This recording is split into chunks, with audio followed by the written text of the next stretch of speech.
You mentioned Burrow, and I saw like a video of you talking about him, like you working with him going into his senior year before he really blew up. Yeah. And like we played him that year.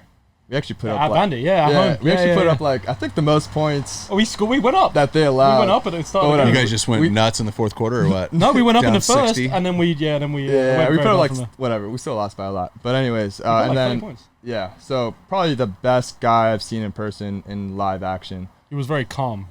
Yeah, I mean, he also had probably the best receiving. core. Maturity. He'd throw like a 2-yard. So think about what I said about Chase. confidence and maturity, right? Yeah. I don't need to spend a lot of time talking about Joe Burrow's confidence, right? Yeah. It's pretty obvious. Yeah. Maturity. So think about it like this. So he goes to LSU, and they're 4-0. What point in the season did you guys play him? Middle of I want the to season? say, 5? yeah, week 4 or 5. Right? All right.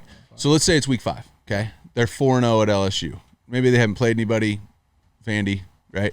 And they had to play Vandy. But so like week 4, they're 4-0, right? They went 15-0. So they're 4-0 through week 4. Yeah.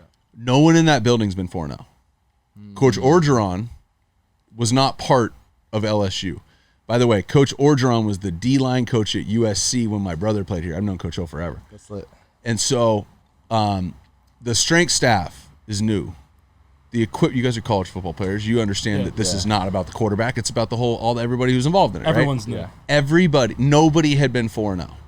Okay, you got these young guys from Louisiana, and they're feeling themselves, and agents are talking to them, and they're starting to get money on the side or whatever happens at all the schools before NIL happened. Yeah. So when they're 4-0, nobody's been 4-0. They're 7-0. No one's been 7-0. They're 11-0. Nobody's been 11-0 in that building. So if your quarterback starts feeling himself and starts acting differently and like stops throwing after practice and starts showing up 15 minutes late, right? Then that whole thing fades away. Yeah. It just doesn't happen. But if your quarterback, who's the best player on that team, and now we look back on it and we go, ugh, was he the best player on that team? Because the other guys on that team are balling in the league. Oh, yeah. Justin Jamar Jefferson's Chase, balling. Clyde Edwards-Helaire is a big guy. Jamar Chase. So just the confidence is one thing, but the maturity is what I'm saying is like when he was 13-0, he was working. He was more focused. Yeah.